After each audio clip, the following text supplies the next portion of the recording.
Chapter number 2 enzyme का first topic है ये, structure of enzyme means 2.1 structure of enzyme. इससे पहले हम एंजाइम्स के कुछ कैरेक्टर्स सरसरी तौर पर लेक्चर नंबर 1 में देख चुके हैं। अब जैसा कि हम लेक्चर नंबर 1 में ये चीज़ डिस्कस कर चुके हैं कि तमाम एंजाइम्स प्रोटीनेशियस कंपाउंड होते हैं जो कि क्वाटर्नरी प्रोटीन्स से बने होते हैं, यानी कि quaternary proteins means 3 dimensional globular proteins होती हैं जिनसे एंजाइम बने होते हैं।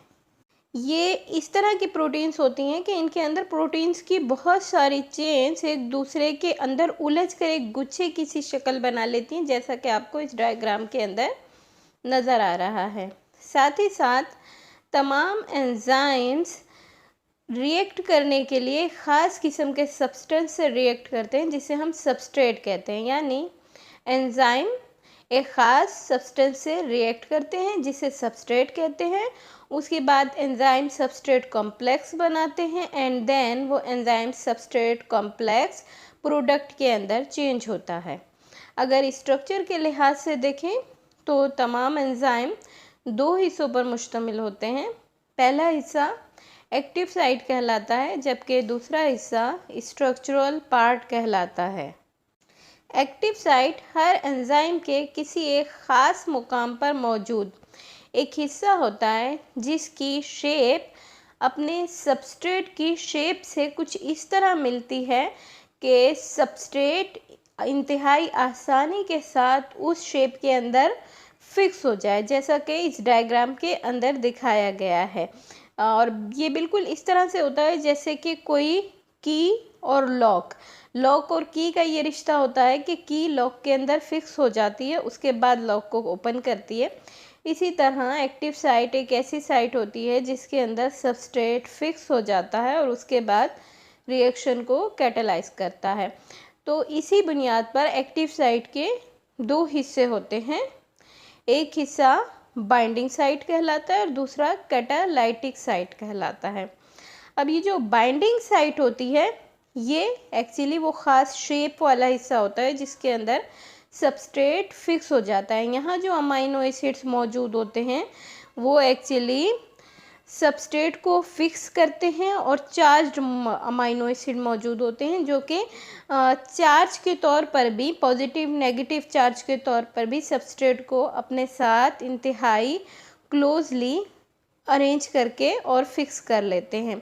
और उसके बाद कैटालाइटिक साइट में जो अमाइनो एसिड मौजूद होते हैं एक्चुअली वो अमाइनो एसिड एंजाइम्स की एक्टिविटी को इन्हेंस करने के लिए काम कर रहे होते हैं, यानी कैटालाइटिक एक्टिविटी इंक्रीज़ हो रही होती है उन अमाइनो एसिड्स की मदद से। इस तरह से हम कह सकते हैं कि बाइंडिंग साइट एक्चुअली सबस्ट्रेट को बाइंड करने का काम कर रही होती है और कैटालाइटिक साइट एक्चुअली रिएक्शन को कैटेलाइज करने का काम कर रही होती है।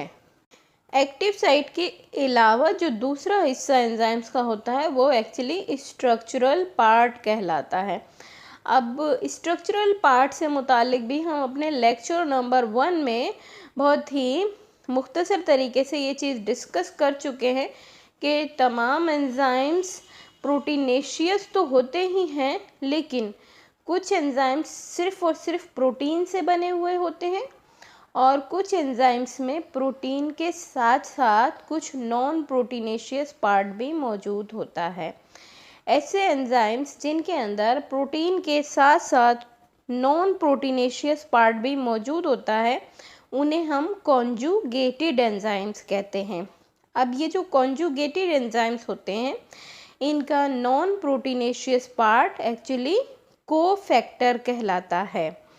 अब ये जो कोफैक्टर होते हैं ये 2 तरह के होते हैं, एक तो डिटैचेबल होते हैं और एक फिक्स होते हैं।